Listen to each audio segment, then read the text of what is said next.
सभी लोगों को इलेक्ट्रोकेमिस्ट्री में वेलकम है। तो आज हम लोग बात करेंगे रिलेशन बिटवीन मोलर कंडक्टेंस और इक्विवेलेंट कंडक्टेंस, दोनों में रिलेशन क्या होता है इसको प्रूव करना है। और सेकंड हम लोग डाइल्यूट सॉल्यूशन की बात करेंगे। Dilute solution effect of solution. तो जस्ट हम लोग इलेक्ट्रोकेमिस्ट्री में पिछले लेक्चर में हम लोगों ने मोलर कंडक्टेंस और इक्विवेलेंट कंडक्टेंस दोनों हम लोग पढ़ चुके थे। अब दोनों में रिलेशन तो लिखते हैं रिलेशन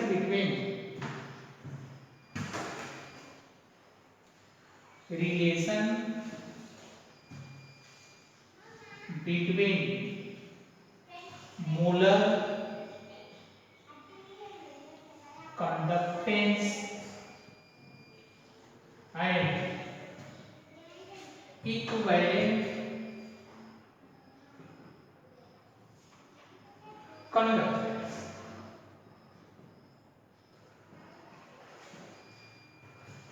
ये दोनों में रिलेशन। तो मोलर कंडक्टेंस को हम लोगों ने फॉर्मूला में लिखा था, molar conductance is equal to K into 1000 divided by molarity. ये फॉर्मूला हो गया जिसको टेल एम से इंडिकेट करते हैं, K divided by M into 1000। और इक्विवेलेंट कंडक्टेंस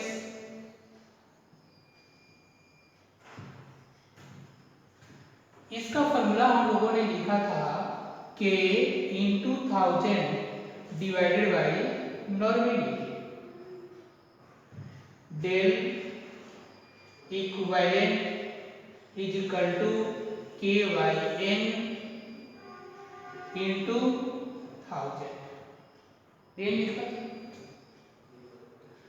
तो ये भी एक फॉर्मूला बना और ये भी बना। अब दोनों के हम डिवाइड करते हैं, डेल एम डेल, इसको नोट करो। ये दोनों फॉर्मूला पहले से याद है। देखिए अब देखो, del M is equal to K into 1000 divided by molarity. और del equivalent conductance is equal to K into 1000 divided by normality. अब दोनों को डिवाइड कर दें, del M divided by del equivalent is equal to K into 1000 divided by M divided by K into 1000 divided by M। अब देखो दोनों को,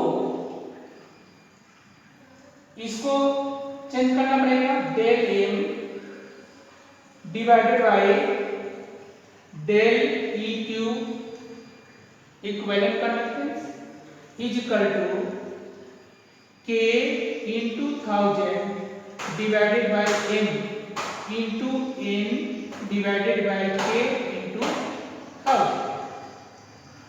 बताओ ये कैंसिल हो जाएगा ना, तो रिजल्ट क्या आएगा, del M divided by del E Q is equal to N divided by m। यह मोलारिटी है और यह नॉर्मलिटी। यह एक फॉर्मूला बना। अब दोनों को क्रॉस मल्टीप्लिकेशन करते हैं, उसके अकॉर्डिंग में बन जाएगा। तो यह एक हम लोगों को रिजल्ट फॉर्मूला है, तो इसको भी याद रखना है। इसके तुरंत हम लोगों को इफेक्ट ऑफ सॉल्यूशन पे बात करना है। क्लियर हो गया ना? ये दोनों का रिलेशन रिजल्ट हम लोगों को ये है। इस पर भी क्वेश्चन हम लोगों को करना है। लिखिए जल्दी।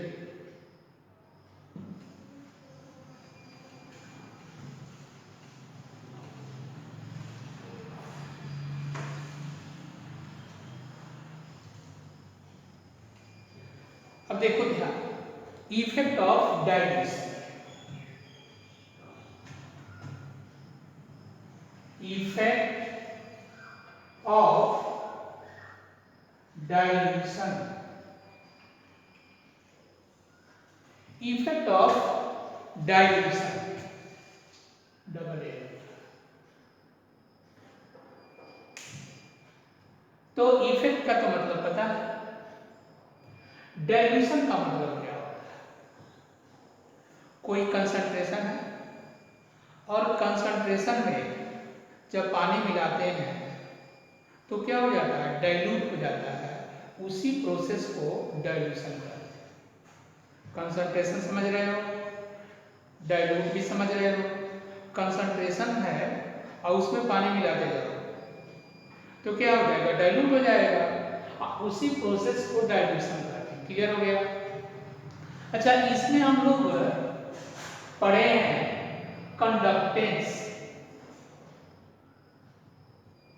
कंडक्टेंस भी पढ़े हैं और स्पेसिफिक कंडक्टेंस भी पढ़ चुके हैं।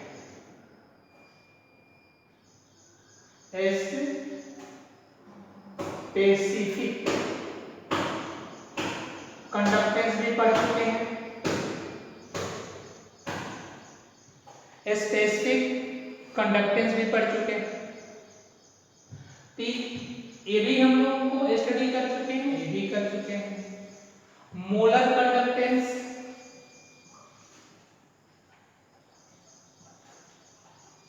कंडक्टेंस और इक्विवेलेंट कंडक्टेंस, इसी का एक्सप्रेशन है। तो यह सब पढ़ चुके हैं हम लोग। अब देखो, इसको समझने के हम लोग ऐसा करें, एक इस तरह के कंटेनर ले रहे हैं। सोचने वाली बात,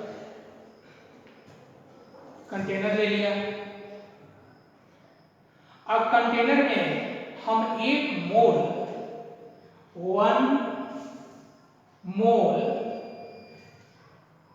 NaCl, 1 मोल क्या ले लिया? NaCl। ये सारे पढ़ चुके हैं। तो जरा सोचो, 1 मोल NaCl में हम लोगों को क्या मिलाना है?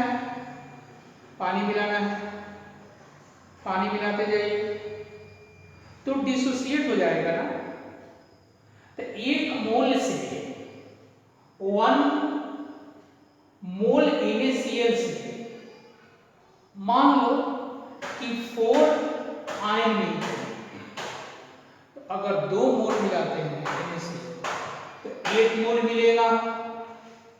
2 मोल NaCl इसमें मिक्स करते हैं, डाल करके पानी डालते हैं तो 8 आयन मिलता है। इस तरह से बढ़ेगा। अब देखो, एक और थोड़ी सी बात सोचने वाली है कि जब इस कंटेनर में जब पानी को मिक्स करेंगे, जब पानी डालेंगे, सोचो जब इस कंटेनर में पानी को मिलाते जाएंगे तो आयन तो बढ़ेगा, लेकिन पॉजिटिव नेगेटिव का इंफ्रेक्शन जो होगा, अट्रैक्शन जो होगा कम होगा। आयन बढ़ेगा, मोबाइलिटी बढ़ेगा, मोबाइलिटी ऑफ इलेक्ट्रॉन बढ़ेगा, नंबर ऑफ आयन बढ़ेगा, बट अट्रैक्शन होगा दोनों में कम होगा, तो चार्ज कम हो जाएगा। क्लियर हो गया ना? इस NaCl में मान लो कि 8 मोल NaCl, पानी मिलाते जाओ, पानी मिलाते जाओ, पानी डालते जाओ, तो आयन की संख्या तो बढ़ेगा, बट मोबाइलिटी ऑफ इलेक्ट्रॉन बढ़ेगा, बट अट्रैक्शन होगा दोनों में, पॉजिटिव नेगेटिव में, वो अब कम हो जाएगा। तो यहाँ पर आयनिक इंटर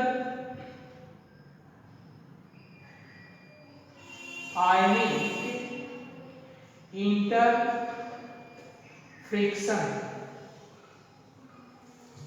आयनिक इंटर फ्रिक्शन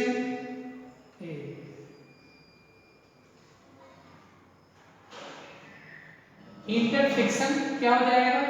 कम हो जाएगा। इस तरह के साइन बना के क्या हो जाएगा?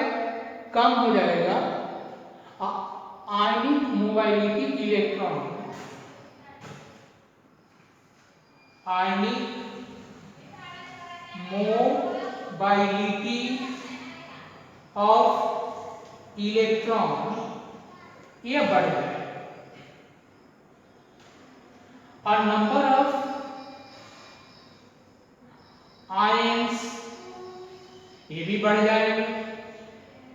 ये कम होगा, अट्रैक्शन कम होगा, मोबाइलिटी ऑफ इलेक्ट्रॉन बढ़ जाएगा, नंबर ऑफ आयन ये भी बढ़ जाएंगे, चार्ज तो बढ़ेगा ही बढ़ेगा, बट उसका अट्रैक्शन कम होगा। तो यहाँ पर ये इसी के बारे में हम लोगों को स्टडी करना है, इसको अच्छे से सोचो, उसके बाद फिर एक्सप्रेशन करते हैं और नोट करते हैं।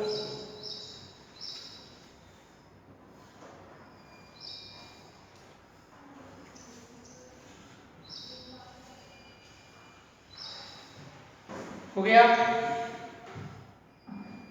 नोट कर लिए?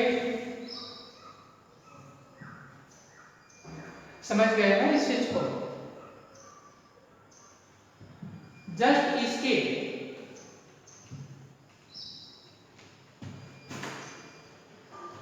अब हमें इसी में मैक्सिमम मोलर कंडक्टेंस की बात करें। Maximum molar conductance, maximum molar conductance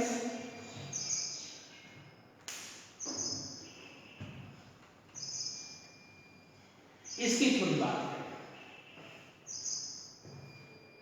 अब देखो इसमें 1 मोल NaCl लेंगे इस कंटेनर में, 1 मोल 1 मोल NaCl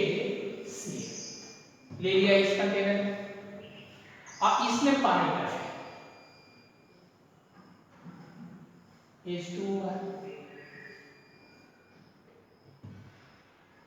अब सोचो इसमें 200 ml पानी डाल दिया, तो इसको थोड़ी देर के बाद इसमें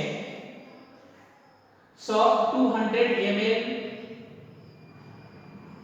पानी है, इसमें अभी कंसंट्रेटेड है, इसमें 100 मोल फिर ml पानी और डाइल्यूट बनाते चले, फिर इसमें क्या डालेंगे 100 ml और पानी डालेंगे, फिर इसमें और पानी डाल दीजिए, फिर इसमें और पानी डालिए, अच्छा अब सोचना थोड़ा सा मंथन करो इस पर कि जब 1 मोल NaCl में 100 ml पानी मिलाते जाइए, एक ऐसा समय आएगा जहां से चार्ज बनना बंद हो जाएगा, एक ऐसा कंडीशन आएगा, तब तक पानी मिलाते तो इसी को बोलते हैं limitation of molar conductance. Limitation of molar conductance. क्या बोलेंगे? इसी को बोलेंगे limitation of molar conductance. Molar conductance का लिमिट मतलब लिमिटेशन मतलब इसके इफेक्ट दोष या लिमिटेशन ऑफ मोलर कंडक्टेंस। अब यहां पर दो बातें क्लियर हो। Molar conductance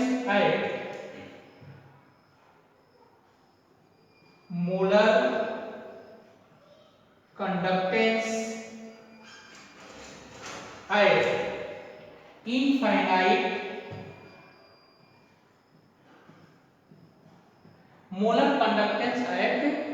infinite dilution.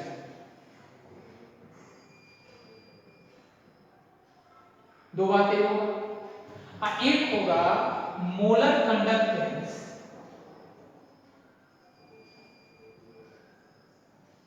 Eight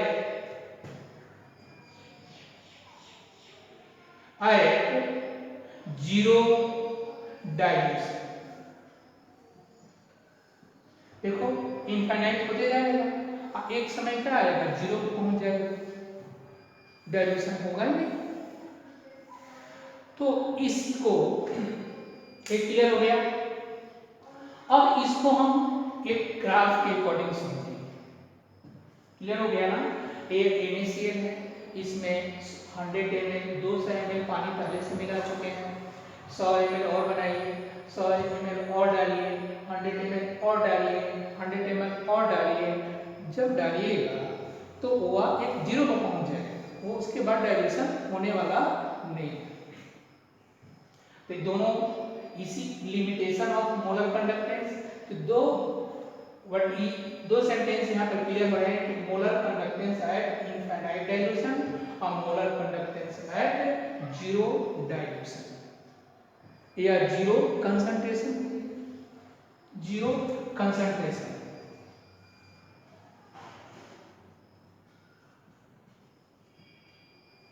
zero से इनफाइनाइट। ठीक है, पहले जीरो से इनफाइनाइट। अब इसको ग्राफ से समझते हैं। हाँ, एक और बात क्लियर करते हैं आप लोगों को। स्ट्रॉन्ग एसिड होते हैं, वीक एसिड होते हैं। तो सोचो, अब इसको ग्राफ से क्लियर करेंगे। लिखिए,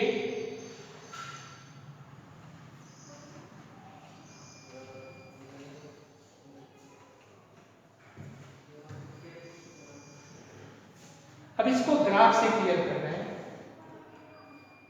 देखो ग्राफ, यह है डेल एम मतलब मोलर कंडक्टेंस, इसको बोलेंगे मोलर कंडक्टेंस। इधर कंसंट्रेशन है,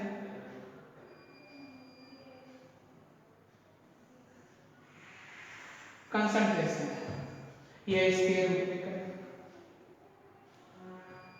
ये दोनों के बीच ग्राफ। तो स्ट्रॉन्ग एसिड होगा ना, स्ट्रॉन्ग एसिड हो या बेस हो, तो उसका आपको पता है ना, स्ट्रॉन्ग एसिड जो होगा या स्ट्रॉन्ग इलेक्ट्रोलाइट कहते हैं, तो वह 100% आयन में कन्वर्ट होगा वो रिएक्टेंट के साइड तो कुछ बचेगा ही नहीं, तो इसका ग्राफ कैसे जाएगा, ऐसे जाएगा, थोड़ा सा और बड़ा ग्राफ कैसे जाएगा, ऐसे जाएगा। और यहां पर मैक्सिमम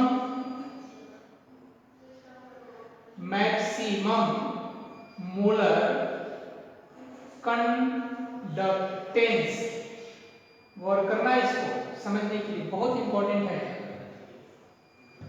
ग्राफ ऐसे जाएगा, क्यों कि स्ट्रॉन्ग एसिड होगा या स्ट्रॉन्ग बेस होगा तो उसके रिएक्टेंट के साइड में कुछ बचेगा नहीं, तो 100% आयन में कन्वर्ट हो जाता है ना, तो उसका ग्राफ स्ट्रेट लाइन में जाएगा, मतलब मोलर कंडक्टेंस और कंसंट्रेशन को डाइल्यूट बनाते चलिए, तो 100% आयन में कन्वर्ट हो जाएगा, तो ग्राफ ऐसे जाएगा। अब सोचो अगर वीक एसिड हुआ तो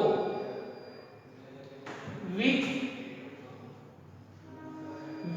एसिड या बेस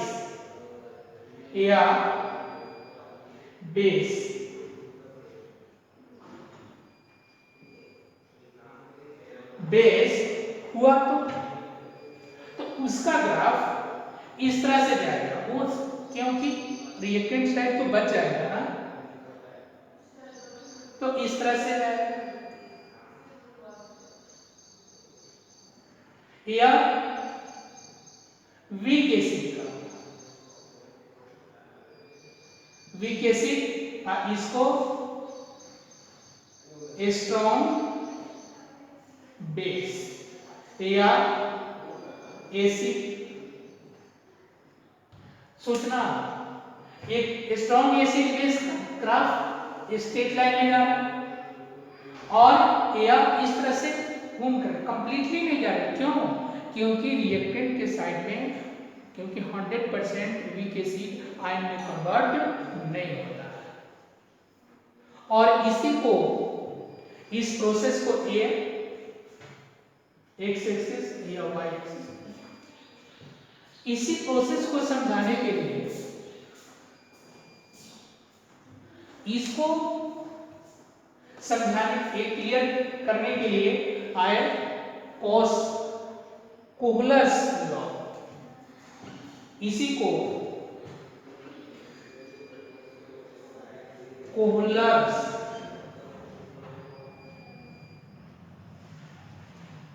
लॉ बोलते हैं, इसी को बुक में दिया होगा कोहलर्स लॉ, तो उन्होंने इसी चीज को एक्सप्लेन किया कि स्ट्रॉन्ग एसिड को ग्राफ से कैलकुलेशन किया जा सकता है, बट वीक एसिड को ग्राफ से कैलकुलेशन नहीं किया जा सकता, यही मतलब समझाया मैंने कोहलर्स लॉ। अब यहां पर कोहलर्स का कहना था कि देखो कोई भी कंपाउंड होगा ना, उसको डेल इस तरह से इंडिकेट करते हैं कोहलर के अकॉर्डिंग, डेल एम मतलब NaCl हो, कंपाउंड के रूप में होगा तो NaCl डेल के रूप में लिखेंगे, और इसी को डिसोसिएट करने पर lambda 0 Na positive plus lambda 0 Cl और यहाँ पर नोट लगा दीजिए। अगर यहाँ पर इस कंपाउंड के रूप में होगा A यूज करेंगे, अगर पॉजिटिव आयन के रूप में होगा तो इस लैम्डा को यूज करेंगे, डेल बोलते हैं डेल। क्लियर हो गया ना, इसमें कोई डाउट तो नहीं होनी चाहिए। चलिए अब देखो कोई भी NaCl है, इसको डिसोसिएट करके देख सकते हो, B डेल नॉट M, यह क्या हो जाएगा, यह कंपाउंड लिखते हैं BaCl, ऐसे लिखो lambda naught Ba2 positive plus lambda naught 2 Cl negative, इस तरह से लिख सकते हैं। अब यहां पर एक बात हम लोगों को समझना है, नोट करो, इसको नोट करो जल्दी। अब हमें इस ग्राफ से कैसे कैलकुलेशन करेंगे, बहुत ध्यान से समझना, बहुत वेरी वेरी इंपॉर्टेंट है ये टॉपिक, कोहलर्स लॉ।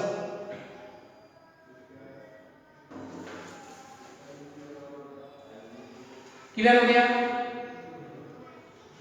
एक दोनों बातें क्लियर हो गया ना? इधर को मिटा लें, समझ गए हो ना?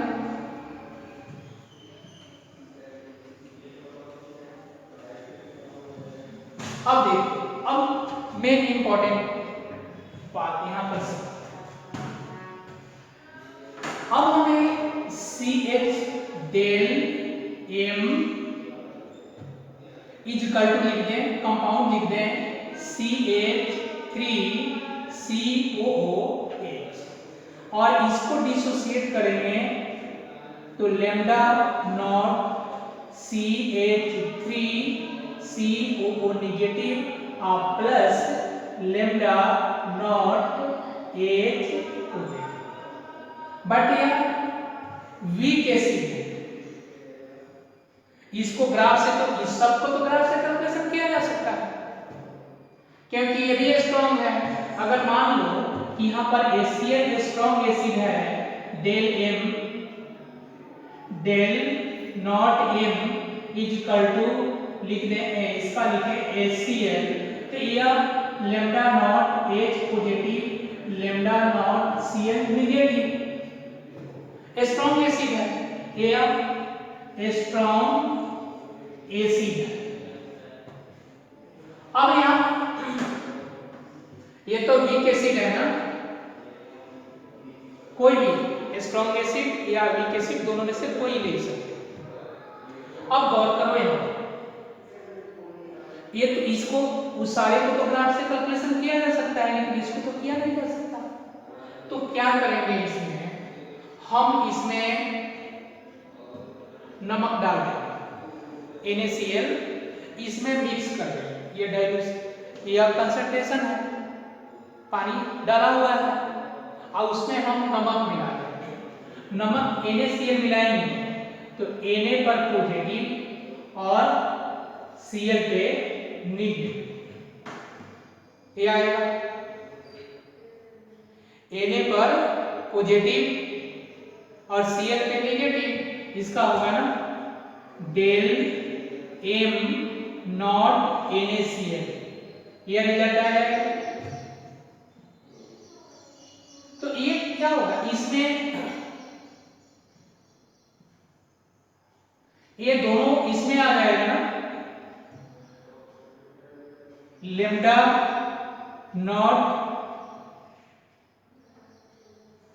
डेल M नॉट CH3COOH, इसमें इसको मिक्स कर दें, lambda not CH3COO Na plus HCl, हुआ कि नहीं हुआ? अब तो ये दोनों ग्राफ से कैलकुलेशन किया जा सकता है, अब तो स्ट्रॉन्ग हो गया ना, ये तो दोनों स्ट्रॉन्ग, ये भी स्ट्रॉन्ग है, ये भी स्ट्रॉन्ग बेस स्ट्रॉन्ग सॉल्ट है, ये भी स्ट्रॉन्ग है, दोनों ग्राफ से कैलकुलेशन किया जाता है। तो ग्राफ से कैलकुलेशन कर लेंगे, और जितना हम NaCl के लिए उसको माइनस कर देंगे,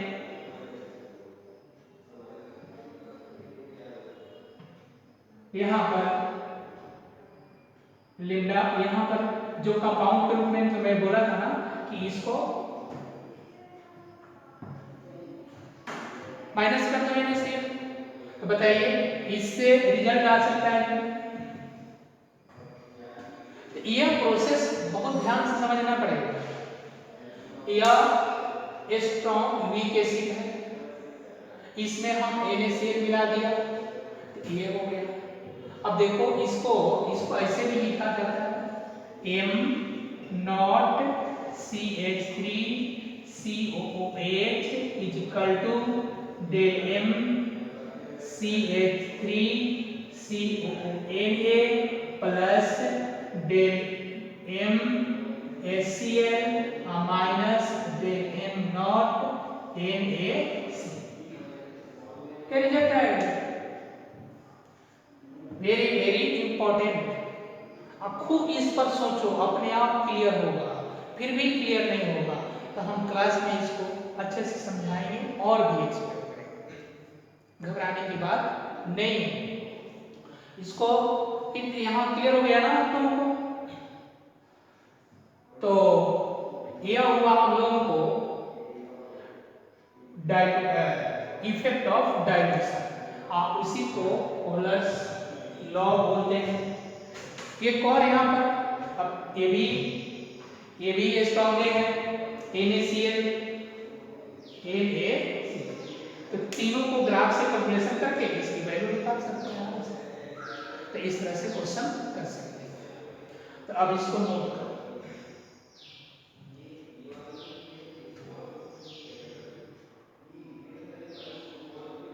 खूब अच्छे से सोचो, समझो, लेक्चर को देखो।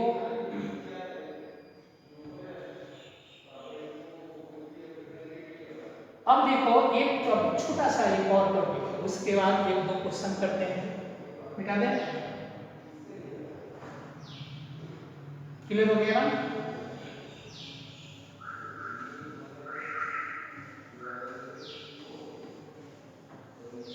अब यहाँ पर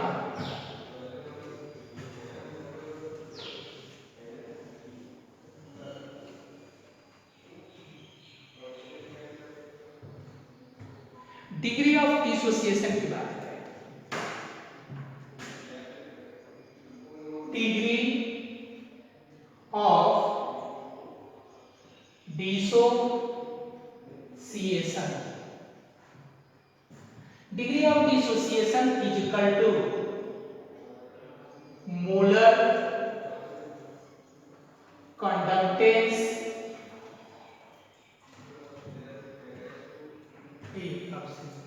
molar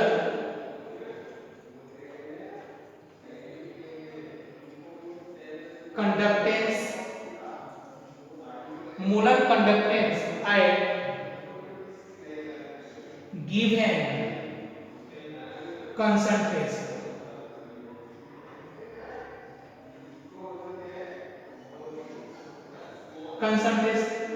are divided by molar conductance 0 concentration। ये दो बात। इसको डिग्री ऑफ डिसोसिएशन को कैसे कैलकुलेट करें? तो degree of dissociation is equal to, इसको इंडिकेट करते हैं डेल सी एम, इसको डेल नॉट 0 है एफ, इस फॉर्मूले से निकाल सकते हैं।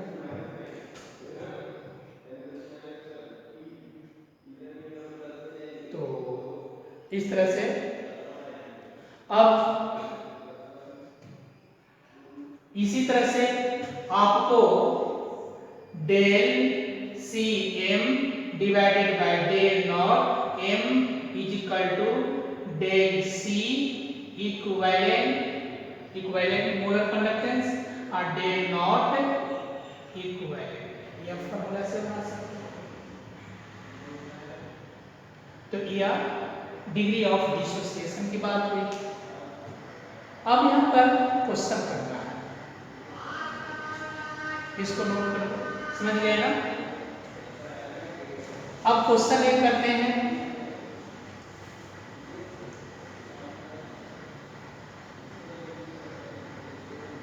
और डिग्री ऑफ डिसोसिएशन को अल्फा से इंडिकेट करते हैं, ध्यान में रखना।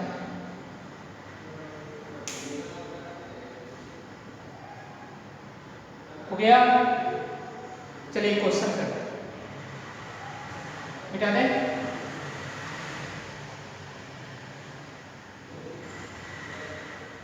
लिखिए।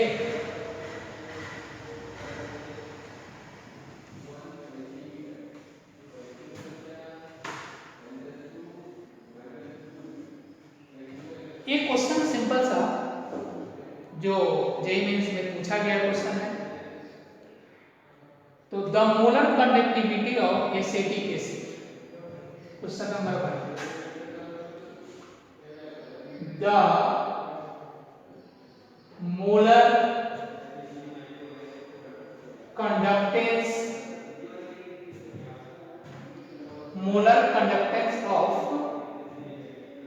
एसिटिक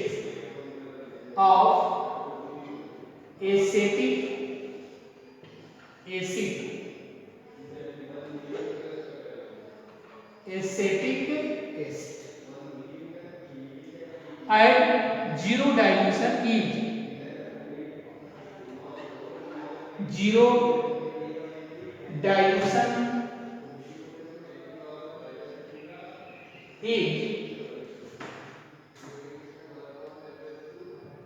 zero dilution is 390.7 ये है ना।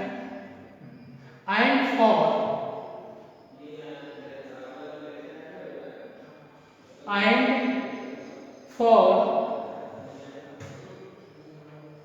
and for 0.01 molarity acetic acid at infinite dilution,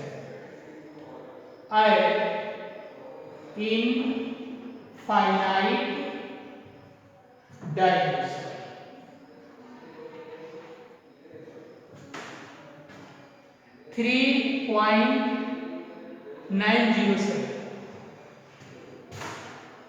3.907 पर ओम सेंटीमीटर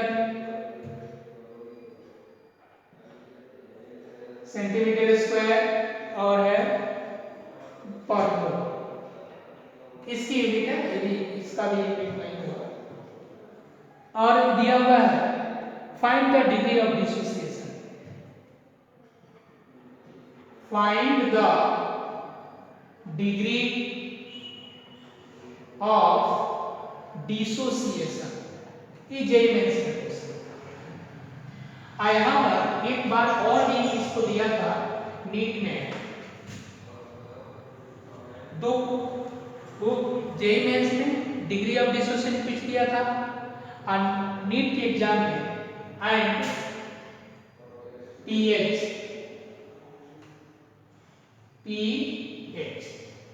सॉल्यूशन, पीएच क्या लिखे, पीएच ऑफ सॉल्यूशन, दोनों से रिलेटेड है।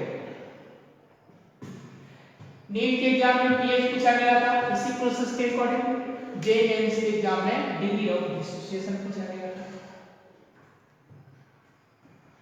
तो अब क्वेश्चन को एक्सप्लेन करें, हमें अल्फा निकालना पड़ेगा। तो इस क्वेश्चन को खूब अच्छे से पहले पढ़ लो, उसके बाद हमें क्या निकालना है, डिग्री ऑफ डिसोसिएशन।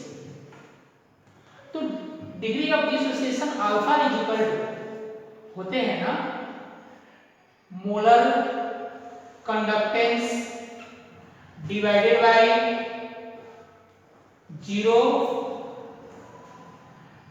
डाइल्यूशन और concentration, infinite concentration, zero concentration.